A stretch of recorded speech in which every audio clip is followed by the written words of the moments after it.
ان سے الگ تھلگ ہمارا بچہ ہے، اگر اس میں کوئی غلطی آ گئی ہے، کوئی کمزوری فکری ذہنی پیدا ہو گئی ہے، تو اس دانائی سے اس کی تربیت کی جائے کہ غیر محسوس طریقے سے وہ سمجھ جائے کہ میرے اندر غلطی ہے۔ اسی طریقے سے کئی دفعہ یہ ہوتا ہے کہ بہت سارے لوگوں کی ہم سے امیدیں وابستہ ہوتی ہیں۔ میری طرح کے چھوٹے آدمی سے عبادت کا زیادہ لوگ پیار کرنے لگے۔ اب انسان ایک ہی ہے تو وہ کہاں کہاں جائے گا، کس کس کے معیار کو پورا اترے گا۔ اور ہمارے ہاں تو یہ ہوتا ہے کہ آپ جس کے مزاج کے مطابق اس کے لیے آپ اچھے آدمی ہیں، اور جس کو ذرا آپ نے کہیں انکار کیا تو وہیں آپ اس کے لیے ٹھیک نہیں ہے۔ میں اکثر کہتا ہوں کہ ان شرطوں پہ ہی کرنا ہے، اگر تجھ کو قبول تو یہ سہولت مجھے زیادہ جہاں دیتا ہے۔ یہ تو پھر آسانی سب کے یہاں ہے کہ ان کے طریقے پہ چلو بھائی۔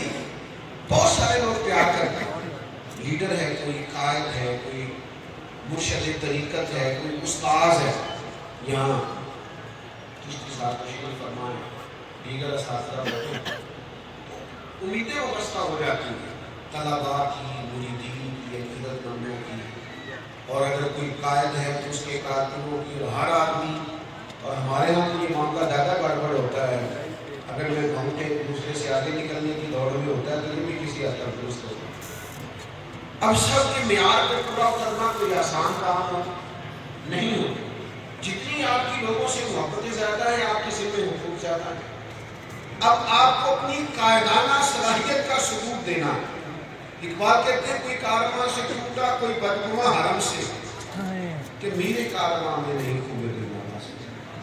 یہ جو سربراہ ہے نا، یہ سیاح ہے، اس لیے کہیں کوئی رستے سے ٹوٹ گیا ہے، کوئی بکھر گیا ہے، اسے چاہیے تھا کہ یہ اپنے قائدانہ مزاج کا ثبوت دیتا۔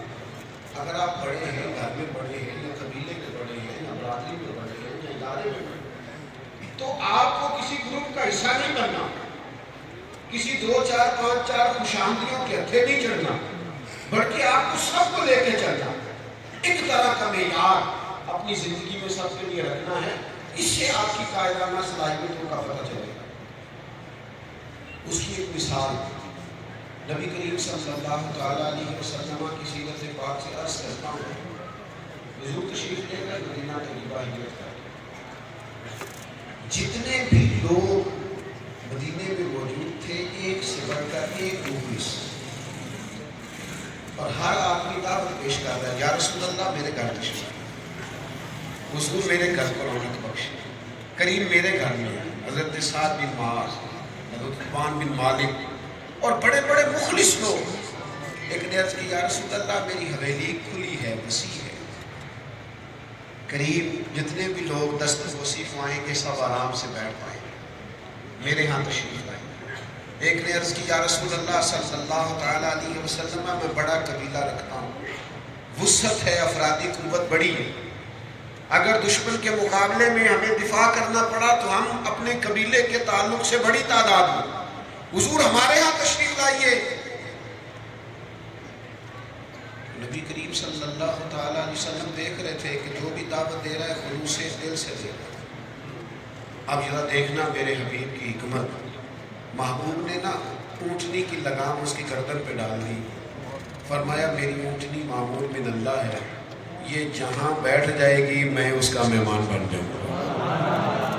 یہ میں نے اللہ پہ چھوڑ دیا فیصلہ، یہ فیصلہ میں نہیں کر، یہ میرا کریم رب کرے، جہاں یہ بیٹھ جائے گی میں اسی کا مہمان بن جاؤں گا۔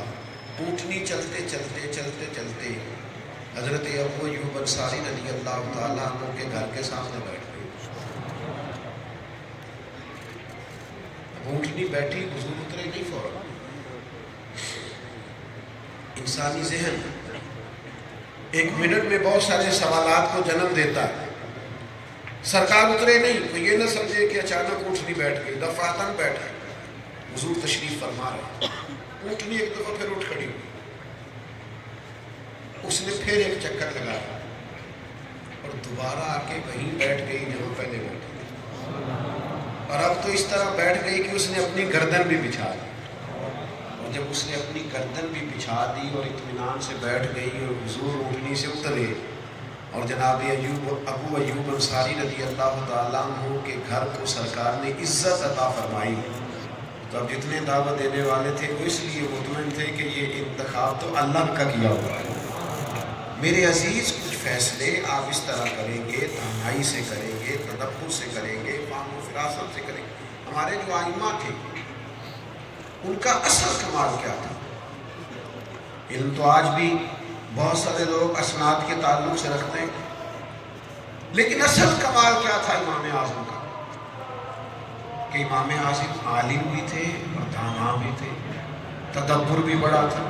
علم کے ساتھ ساتھ جو حکمت کے موتی تھے اور جو انمول ہیرے تھے ان کی بھی ایک بڑی تعداد اللہ تعالیٰ نے انہیں عطا فرمائی. وہ انداز